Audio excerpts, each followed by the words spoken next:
Selamat pagi saudara-saudari terkasih dalam Kristus. Mari kita mengawali hari baru dengan mendengarkan firman Tuhan yang diambil dari Injil Lukas bab 1 ayat 67 sampai dengan 79. Tuhan bersamamu. Inilah Injil Yesus Kristus menurut Lukas. Sakaria ayah Yohanes penuh dengan Roh Kudus lalu bernubuat. Katanya, terpujilah Tuhan Allah Israel, sebab ia telah mengunjungi umatnya dan membawa kelepasan baginya.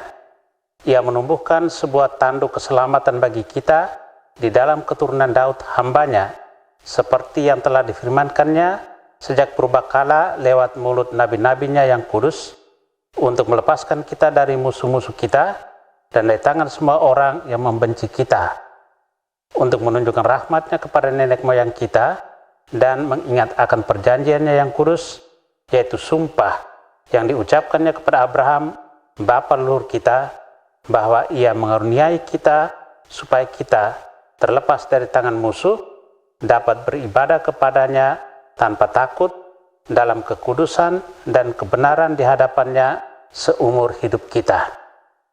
Dan engkau, hai anakku, akan disebut Nabi Allah yang Maha Tinggi, karena engkau akan berjalan melalui Tuhan untuk mempersiapkan jalan baginya, untuk memberikan kepada umatnya pengertian akan keselamatan yang berdasarkan pengampunan dosa-dosa mereka, oleh rahmat dan belas kasihan dari Allah kita, dengan mana ia akan mengunjungi kita. Surya pagi dari tempat yang tinggi untuk menyinari mereka yang diam dalam kegelapan dan naungan maut, untuk mengarahkan kaki kita kepada jalan damai sejahtera. Demikianlah Injil Tuhan. Allah tak pernah meninggalkan kita. Saudara yang terkasih, Sakaria yang dipenuhi sukacita atas anak dan kesembuhannya dari kebisuan, melantunkan sukacita itu dalam sebuah kidung yang indah pada bacaan Injil hari ini. Di penghujung masa Advent ini, Allah juga sedang menyiapkan pemenuhan atas janjinya yang paling luhur. Ia menjanjikan penyelamat dan putranya sendiri yang ia utus ke dunia. Kasih dan kesetiaan Allah pada manusia dimulai dari janjinya yang selalu terpenuhi.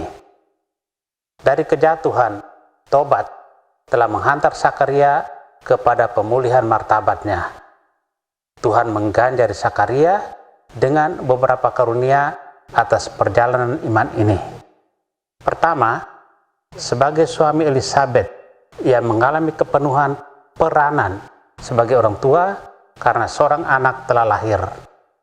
Kedua, sebagai pribadi, ia mengalami pencerahan rohani. Apa artinya hidup dalam penyelenggaraan rencana Tuhan? Jika Tuhan menghendaki, manusia tak dapat menolak.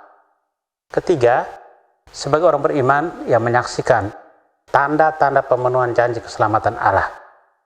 Saudara yang terkasih, kalau kita pernah mengalami krisis iman, mari bersikap seperti Sakaria.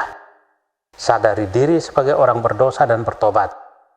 Bukalah hati bagi penyelenggaraan ilahi. Setiap pada iman yang dianugerahkannya, Dia tidak pernah meninggalkan kita. Setiap hari, setiap saat Allah berbuat baik kepada kita. Menjadi tugas kita bersyukur dan berterima kasih untuk apa yang telah kita dapatkan. Amin. Marilah berdoa. Tuhan, terima kasih atas anugerah hari baru. Terima kasih atas perlindungan malam tadi. Terima kasih atas kesehatan badan dan jiwa. Tuhan, Engkau adalah bukti cinta kasih Allah bagi manusia. Ajari kami untuk selalu bersyukur dan berterima kasih atas segala anugerah dan berkat yang kami terima dalam hidup ini lewat perbuatan-perbuatan konkret berbagi kasih dengan sesama, khususnya yang sangat membutuhkan uluran tangan kami. Kristus terang dunia, berkatilah keluarga-keluarga kami, jadikanlah kami alat kasih-Mu, dan pantaskanlah kami menjadi hamba-Mu yang setia. Amin. Tuhan bersamamu. Semoga keluarga kita, orang-orang yang kita kasih dan doakan, seluruh aktivitas kita hari ini dilindungi, dibimbing, dan diberkati oleh Allah yang Maha Kuasa, Bapa dan Putra dan Roh Kudus. Amin.